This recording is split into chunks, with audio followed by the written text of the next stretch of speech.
Confused by modern dating terms? Master the slang with Speed Mingle. No games, no waste. Why modern daters are hardballing from day one.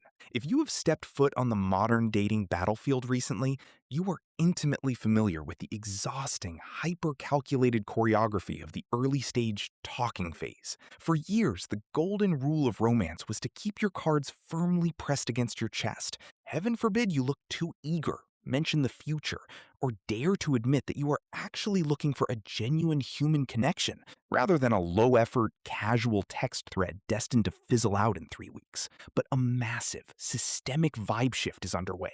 Single people are officially burnt out on the agonizing guessing games, the manipulative torture of breadcrumbing, dropping just enough text flattery breadcrumbs to keep someone on the back burner, and the purgatory of situationships, those unresolved, unlabeled romantic entanglements that offer all the emotional baggage of a relationship with none of the security. Enter the newest dating strategy dominating feeds and dinner conversations this week. Hardballing, the practice of being completely, unapologetically upfront about your relationship expectations, lifestyle deal breakers, and long-term goals on the very first date, or even before meeting in person. Instead of laughing off a mismatched expectation, swallowing your discomfort, or nodding along just to avoid early-stage conflict, a hardballer cuts straight to the chase. On a first date, a hardballer might look you dead in the eye over a plate of shared fries and say, "Just so we are on the same page, I am looking for a serious, long-term relationship that leads to a family. If you are just looking for a hookup or something casual, that's totally cool, but we aren't a match." It sounds intense. To traditionalists who prefer old-school courtship, it might even sound like a romantic death sentence. But according to relationship experts and battle-weary singles alike, it is the healthiest boundary-setting trend to hit the mainstream in a decade. Why the chill fast protocol utterly failed. For the past several years, dating app culture fostered a toxic environment where the person who cared the least held all the power. Singles felt intense, unspoken pressure to appear perpetually chill, a loosely defined state of existence where you have zero demands on another person's time, attention, exclusivity, or emotional availability. The problem? It didn't work. Instead, it resulted in a culture of chronic emotional misalignment, where people spent months investing their valuable energy, time, and vulnerability into someone, only to discover down the line that their partner was inherently incapable of or uninterested in giving them what they wanted. Hardballing completely flips this power dynamic. It treats dating less like an elusive, mystical game of cat and mouse, and more like a high-stakes executive interview, where both parties are simultaneously the recruiter and the candidate. The playbook shift, the modern shift in romance, is best understood by contrasting the exhausting choreography of the old dating playbook, often called the chill method, with the unapologetic clarity of the new hardballing playbook.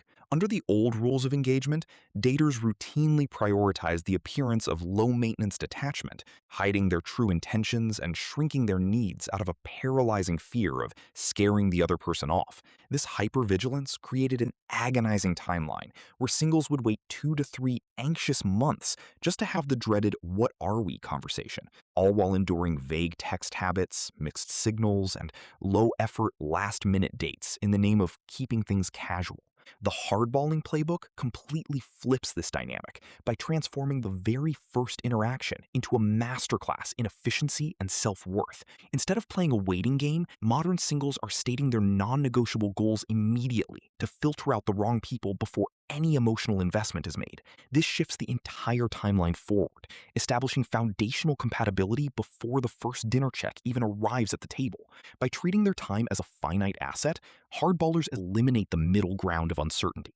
They possess the clarity and confidence to walk away the very moment a person's actions don't align with their words, permanently retiring the slow burn anxiety of the past. The psychology of the direct approach. Dating coaches and behavioral psychologists are largely rallying behind this shift. The rise of hardballing is heavily tied to a profound, post-pandemic reevaluation of time.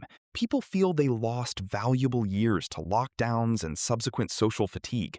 They simply do not have 6 months to waste on a dead-end connection that was doomed from inception. Hardballing isn't about demanding a legally binding commitment from a stranger on day one, explains Dr. Marcus Thorne, a behavioral psychologist specializing in modern relationships. It's about declaring your destination. You aren't asking the other person to marry you on the spot. You are asking if they are walking in the same direction. If they are headed to New York and you are headed to Los Angeles, it doesn't matter how great the conversation is at the train station. You shouldn't get on the same train. Furthermore, this radical transparency acts as a natural shield against love bombing, the practice of overwhelming someone with early hyperbolic affection to manipulate them, and chronic emotional unavailability.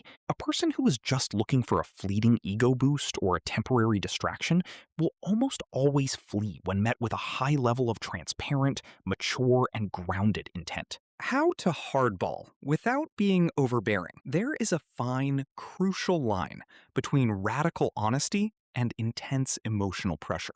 The secret to successful hardballing lies entirely in the execution and delivery. It requires a high level of emotional intelligence, balancing firm personal boundaries with zero entitlement over the other person's choices. Experts suggest keeping the declaration centered entirely on your trajectory, rather than placing an immediate demand or ultimatum on the person sitting across from you. The wrong way.